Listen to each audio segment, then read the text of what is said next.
செந்தில் பாலாஜி வழக்கில் உச்சநீதிமன்றம் திடீர் உத்தரவு. ஜாமீன் கிடைத்தால் மீண்டும் இலாக்கா ஒதுக்கப்படுமா? அதிமுக ஆட்சியில் போக்குவரத்துறை அமைச்சராக இருந்தபோது வேலை வாங்கி தருவதாக பண மோசடியில் ஈடுபட்டதாக அமைச்சர் செந்தில் பாலாஜி மீது அமலாக்கத்துறை வழக்கு பதிவு செய்து கைது செய்யப்பட்டது.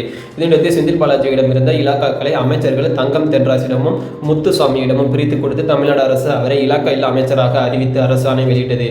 ஆனால் ஆளுநர் அதற்கு எதிர்ப்பு தெரிவித்து அமைச்சர் செந்தில் பாலாஜியை பதவி நீக்கம் செய்ய உத்தரவு பிறப்பித்தார். ஆனால் என்ன காரணத்தினோ அதனை உடனடியாக அவர் நிறுத்தி வைத்தார். இந்த சூழ்நிலையில் செந்தில் பாலாஜியின் அமைச்சர் பதவியில் நீடிப்பதற்கு எதிராக வழக்கறிஞர் MLA ரவி என்பவர் சென்னை உயர்நீதிமன்றத்தை தொடர்ந்த வழக்கில் இந்த வழக்கில் நீதிமன்றம் எந்த உத்தரவையும் பிறப்பிக்க முடியாது. செந்தில் பாலாஜி அமைச்சரவையில் நீடிக்கலாமா வேண்டாமா என்பது பற்றி முதல்வர் தான் முடிவெடுக்க வேண்டும் என்று முடித்து வைத்தது நீதிமன்றம்.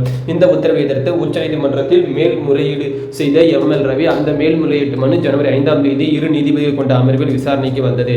அப்போது அமைச்சரை பதவியிலிருந்து நீக்க ஆளுநருக்கு அதிகாரம் இல்லை. ஒரு அமைச்சராக நீடிப்பது குறித்து முதல்வர் தான் முடிவெடுக்க முடியும் என்று சென்னை உயர்நீதிமன்றம் உத்தரவு சரியானது. எனவே இந்த விவகாரத்தில் தலையிட தேவையில்லை என கூறி மேல்முறையீட்டு மனுவை தள்ளுபடி செய்து உத்தரவிட்டது. இதனை அடுத்து அமைச்சர் செந்தில் பாலாஜி இலாக்கா இல்லா அமைச்சராக நீடிப்பதில் இந்த சட்ட சிக்கலும் இல்லை என விளங்கியிருக்கிறது. ஏன் இப்படி இலாக்கா இல்லா அமைச்சராக தமிழ்நாடு அரசு செந்தில் பாலாஜியை வைத்திருக்கிறது? ஒருவேளை ஜாமீன் கிடைத்தால் செந்தில் பாலாஜிக்கு இலாக்கா ஒதுக்கும் எண்ணத்தில் இருக்கிறது என்ற விசாரணையில் இறங்கினோம். அதில் செந்தில் பாலாஜிக்கு தமிழ்நாடு அரசு சார்பில் கொடுக்கும் சப்போர்ட் என்று தலைமை என்று நினைக்கிறது என்றபடியெல்லாம் பேச்சு தொடர்ந்தார் சீனியர் அமைச்சர் ஒருவர். செந்தில் பாலாஜி கைது செய்யப்பட்டிருக்கும் வழக்கு அதிமுக காலத்தில் போடப்பட்டது என்றாலும் இப்போது அவர் திமுக அரசின் அங்கம். திமுக ஆட்சி அமைத்த முதல் பாஜக தரப்பிலிருந்து வந்த பல்வேறு விமர்சனங்களை தைரியமாக எதிர்த்தவர் செந்தில் பாலாஜி. அது மட்டுமில்லாமல் ஈரோடு இடைத்தேர்தலில் தொடங்கி உள்ளாட்சி நகராட்சி தேர்தல் என அனைத்து தேர்தலிலும் செந்தில் பாலாஜி வேலை பார்த்தீங்கன்னா அசாத்தியமானது.